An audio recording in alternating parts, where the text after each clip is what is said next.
Saudara sekalian, dengan demikian produk ijtihad yang disepakati di Indonesia ini adalah Negara Kesatuan Republik Indonesia yang berparlemen dan demokrasi perwakilan.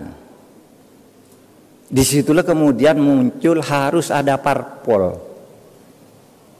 partai politik. Nah, kalau diurut fikih siasahnya seperti itu. Nah, sekarang oleh sebab itu sejak Indonesia merdeka lalu apa? Karena ini negara demokrasi harus ada pemilu.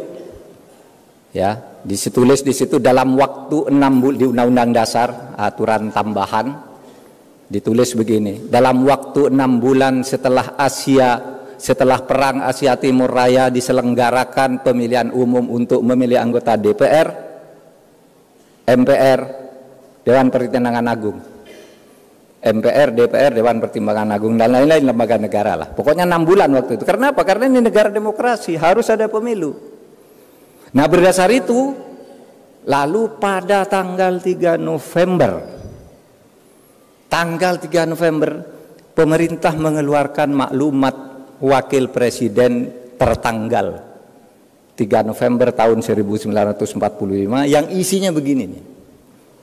Kepada seluruh rakyat Indonesia dipersilahkan membentuk partai politik yang sebanyak-banyaknya untuk menyalurkan aspirasi masyarakat berdasar kelompok aspirasinya. Bikin sebanyak-banyaknya nanti ikut pemilu, kata Bung Hatta.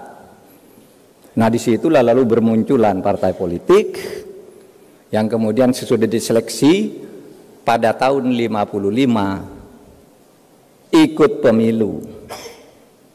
Nah, disitulah masalah mulai terjadi, saudara.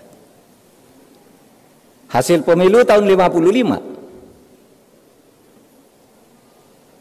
ada DPR yang terbentuk, ada konstituante yang terbentuk. Konstituante bersidang di Bandung sejak bulan Maret tahun 56. Untuk apa? Membuat konstitusi baru, merumuskan ideologi negara yang baru. Karena waktu itu kan ribut tuh, kenapa kok dulu Piagam Jakarta kok enggak jadi Pancasila ya? Siapa nih yang mengubah? Terjadi perdebatan. Ya udahlah, nanti selesaikan di pemilu. Jadi pemilu 55 kita perdebatkan lagi ini. Terjadi perdebatan lagi. Mulai bulan Maret tahun 56 sampai bulan Juli tahun 59. 3,5 tahun berdebat, ganti ideologi, ganti tidak bisa tercapai. Sampai akhirnya apa? Timbul krisis politik di mana-mana. Partai politik saling gontok-gontokkan. Di suatu tempat membentuk front Islam, yang lain membentuk front Pancasila, yang lain membentuk barisan pendukung Soekarno. Bangsa ini mau pecah. Kesepakatan tentang konstitusi tidak dicapai. Pada akhirnya apa? Bung Karno mulai berpidato, ditulis di bukunya Herbert Faith, kita kenal nama ini, dan Lens Kestel, guru besar, tamu di sini sampai saya kuliah di sini tahun 90-an masih di sini beliau. Menulis di buku Pemikiran Politik Indonesia 65 itu disebutkan di situ Bung Karno berpidato.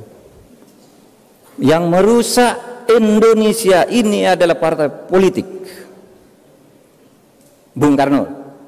Yang merusak Indonesia ini adalah maklumat wakil presiden 3 November tahun 45 yang menyuruh membentuk partai politik sehingga negara kacau kayak gini.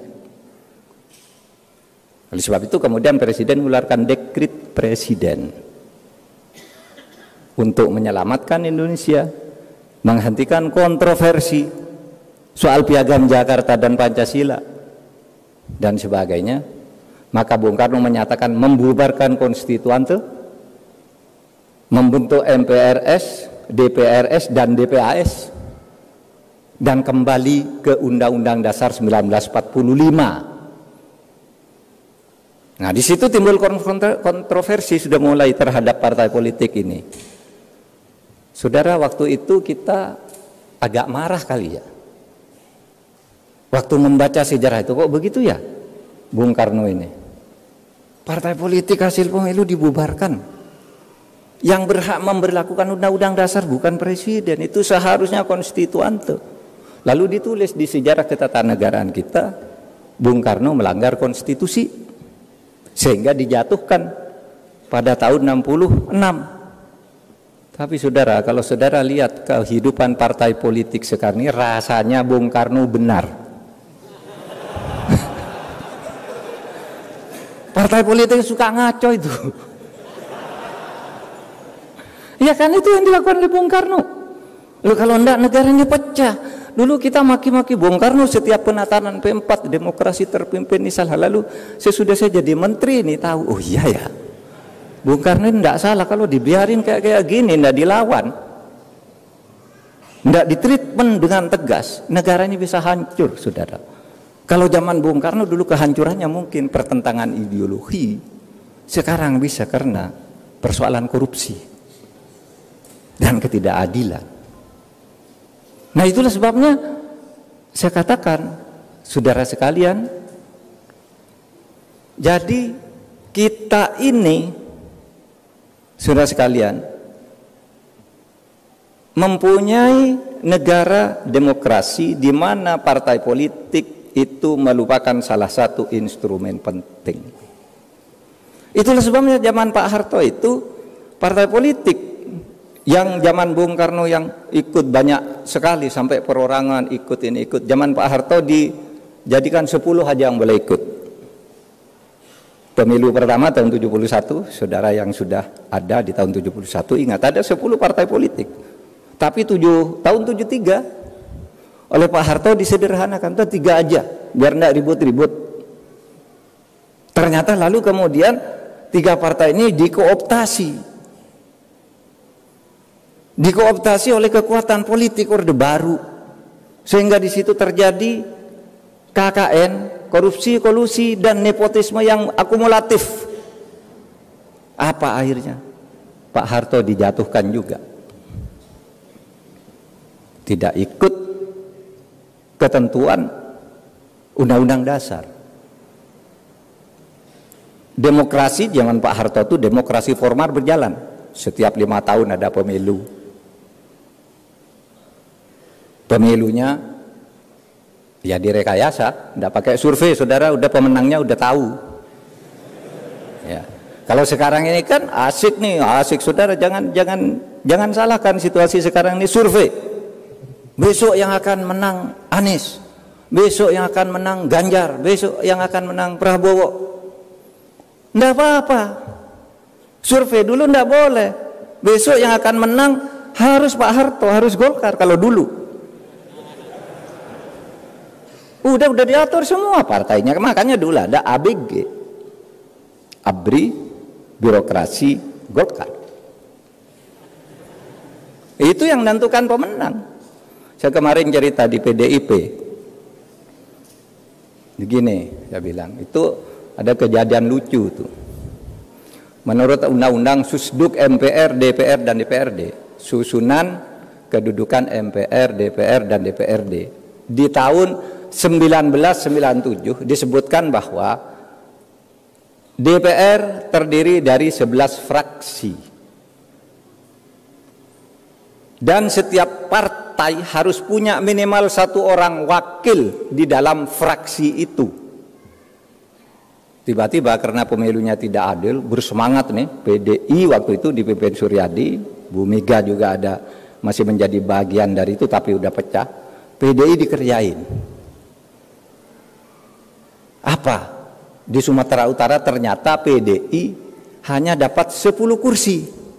Di seluruh Indonesia hanya dapat 10 kursi dari sebelumnya 44 kursi. Tinggal 10 karena dikerjain sedemikian rupa, diteror pemilihnya, dicurangi.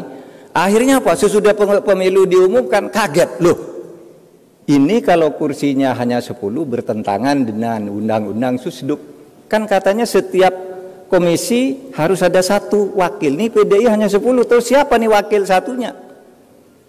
Saudara, ndak pakai pemilu ulang, tiba-tiba diumumkan oleh Gubernur Sumatera Utara Kaharudin Nasution. Di Sumatera terjadi kesalahan perhitungan sehingga PDI menjadi tambah 1 kursi, genap 11 sekarang. Nggak pakai pengadilan tuh langsung dapat kursi. Karena apa? Semuanya sudah direkayasa. Saudara pasti masih ingat tuh. Baca media hasil pemilu tahun 97, pemilu terakhir Orde Baru. Nah sekarang kan nggak bisa begitu. Pemilunya sekarang sudah baik, saudara. Udah baik. Masih curang, ya masih curang. Tapi yang curang sekarang bukan pemerintah. Yang curang itu partai-partai sendiri.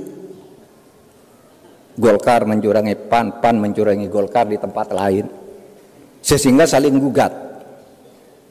Nggak ada pemerintah. Loh, KPU nggak beres. KPU itu bukan pemerintah. KPU itu yang membentuk DPR.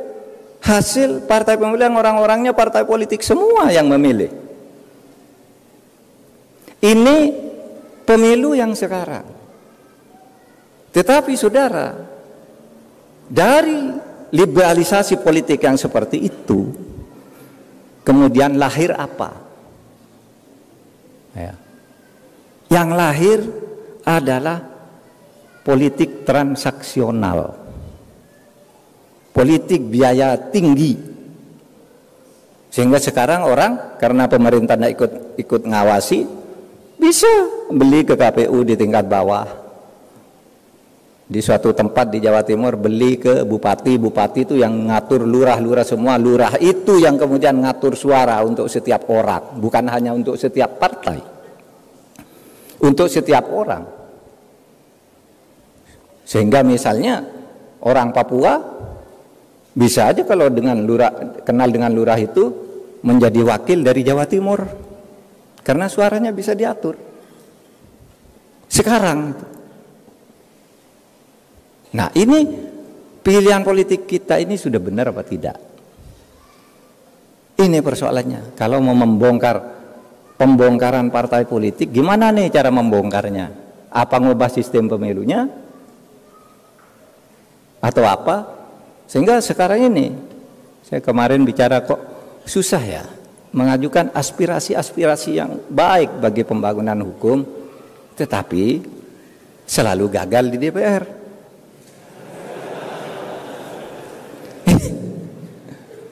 Lalu siapa ini yang salah? Ini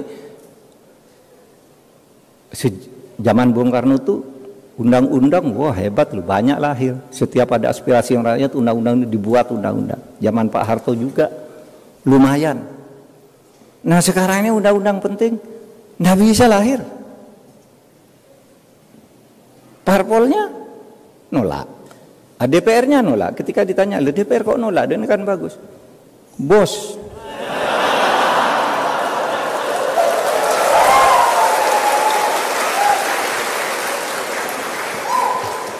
Enggak, ini kuliah, ini kuliah fikih politik,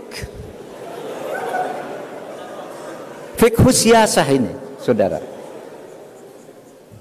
Nah oleh sebab itu, bagaimana ya kita ini sekarang memperbaiki? Sehingga kalau saya rangkum yang tadi itu, pertama, di zaman demokrasi liberal dulu banyak parpol berkelahi hampir membuat negara pecah. Bung Karno mengeluarkan dekret yang sudah direnung-renungkan sekarang, ternyata Bung Karno itu ada benarnya. Kalau enggak, waktu Bung Karno itu kan integrator, saudara. Kalau melihat tuh bangsa mau pecah, ambil dia tindakan dengan risiko apapun, ambil. Tapi lu dianggap salah, menimbulkan apa? Oh ini konstitusi tidak jalan, sehingga terjadi perdebatan di Orde Baru. Kita ini mau membangun stabilitas atau demokrasi? Kalau demokrasi seperti zaman Bung Karno tidak stabil. Kalau stabilitas dibangun, ekonomi tumbuh. Lalu dikatakan untuk sementara milih pertumbuhan ekonomi, demokrasi dikecilkan dulu. Itu resmi keputusan Seminar Angkatan Darat di Bandung tahun 1966, saudara. Nah, itu masalahnya. Kemudian di era Orde Baru disederhanakan agar partai tidak terlalu banyak instruksi, modal asing susah masuk. Kalau tidak ada stabilitas, maka zaman Orde Baru hebat tuh, tumbuh ekonomi rata-rata setahun 7%. Tetapi karena demokrasinya tidak ditumbuhkan, kekuatan rakyat tidak dibangun, ketika terjadi krisis moneter, jatuh paling cepat dan sembuh paling lama. Negara lain juga kena tuh krisis moneter, tetapi mereka setahun 2 tahun udah pulih. Indonesia sampai bertahun-tahun tidak pulih dari krisis moneter waktu itu. Karena apa? Demokrasinya tidak dibangun, katanya karena ingin pertumbuhan. Nah sekarang kita lalu melakukan reformasi, buka lagi demokrasi, lalu muncul demokrasi transaksional. Saya dulu kan marah-marahi orang itu. Demokrasi, saya bilang di Indonesia itu demokrasi transaksional, demokrasi uang. Mau kepala daerah itu tidak ada kepala daerah yang tidak dibiayai oleh cukong. Sebagus apapun ada yang biayai.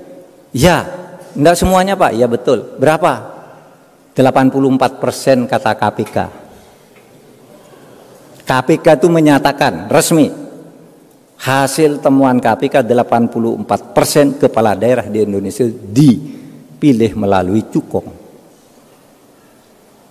Apa kemudian kalau orang kepala daerah nggak dipilih melalui cukong, sesudah jadi dia minta konsesi ini, izin ini jangan dikeluarkan, perusahaan saya ikut tender ini harus menang, dan seterusnya. Akibatnya apa? Banyak pertambangan liar, banyak IUP ganda. IUP itu izin usaha perusahaan penambangan ganda, sudah diberikan ke saya, diberikan lagi ke orang lain, ribut. Maka kemarin sangat mengagetkan ketika indeks persepsi korupsi kita turun anjlok. Itu Pak Jokowi udah membangun dengan baik, naik terus. Sejak ini sampai mencapai 38, tiba-tiba anjlok ke 34. Kaget kan?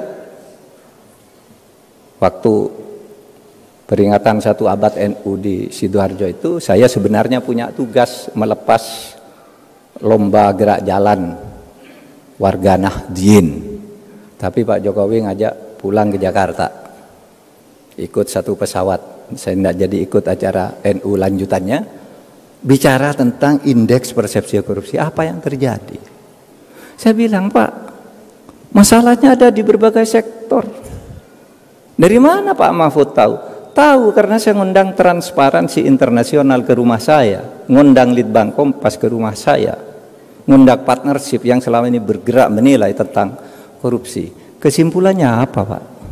Kesimpulannya itu, korupsi itu ada di birokrasi, terutama perpajakan dan bea cukai. Clear itu kesimpulan Transparansi Internasional. Nah di situ Pak Jokowi sudah agak agak takjub, agak heran gitu, diperbacakan. Kok enggak sembuh-sembuh? Nah, kemudian ada di mana? Korupsi itu ada di DPR.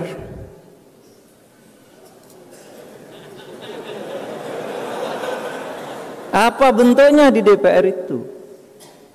Ya bentuknya konflik of interest. Anggota DPR ada yang merangkap perusahaan ini, perusahaan itu, lalu ketika menyusun anggaran, itu proyek ikut nitip. Ada lagi berfungsi ganda, konflik of interest. Menjadi lawyer kemudian ikut ngurus perkara orang. Itu temuan Transparansi Internasional. Yang ketiga di pengadilan. Kasus-kasus dibayar. Ada Pak, ada, itu udah ditangkap tuh. Di Mahkamah Agung ini ada 4 hakim agung ditangkap sekarang. Bayar. Perkaranya udah jatuh. Kan perkara udah dijatuhkan itu enggak bisa diubah. Saudara. Hakimnya hanya ditangkap. Itu katanya di Mahkamah Agung. Dan itu internasional, saudara. Investor-investor asing yang memberitahu itu, Pak, kalau kami urusan tuh harus ke DPR bayar sekian, ke pajaknya kena sekian, dinego sesudah ini ditawar begini, sudah kami mau bayar pajak penuh, tapi diminta udah turun aja, tapi sisanya dibagi.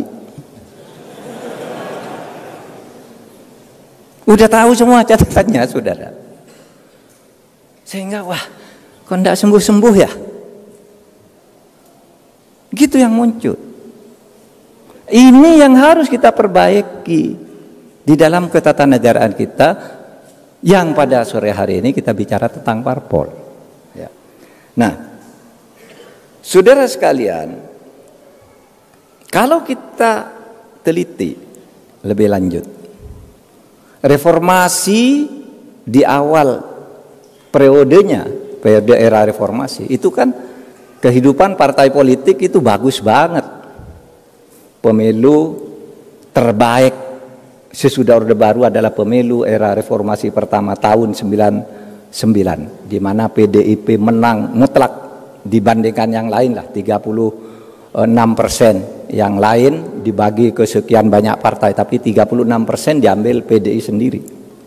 Karena demokrasinya waktu itu bebas. PDI banyak pendukungnya, menang. PDIP dipimpin Bu Megawati menang.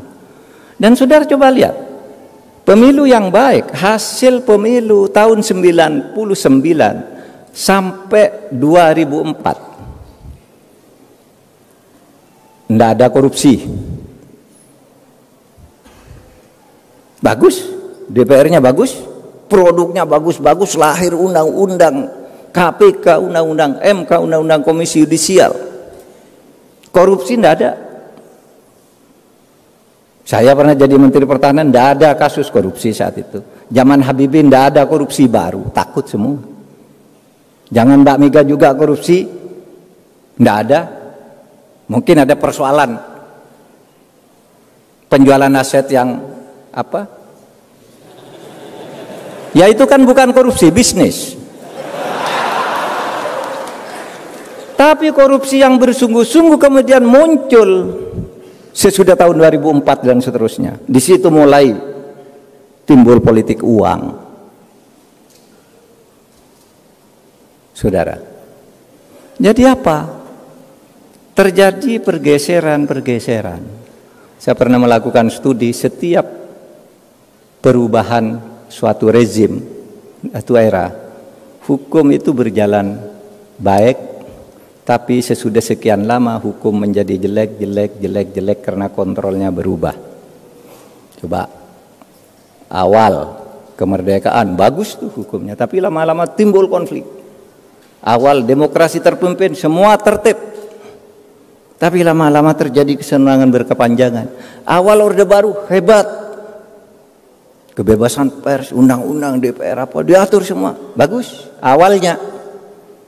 Minimal tahun 66 sampai tahun 69 bagus, mulai pemilu 71 mulai jelek. Era reformasi juga bagus banget, tapi lama-lama terjadi degradasi. Nah ini yang harus kita perbaiki, saudara. Sehingga dengan demikian apa ingin saya katakan pada menit-menit terakhir ini, saya ingin menyampaikan hal-hal sebagai berikut. Saudara, parpol itu adalah instrumen konstitusi untuk menjaga negara. Oleh sebab itu partai politik harus diperbaiki tata kelolanya dan proses rekrutmen politisinya. Banyak orang mengatakan sekarang di medsos, bubarkan DPR, bubarkan parpol. Saudara, itu adalah pilihan yang sangat jelek.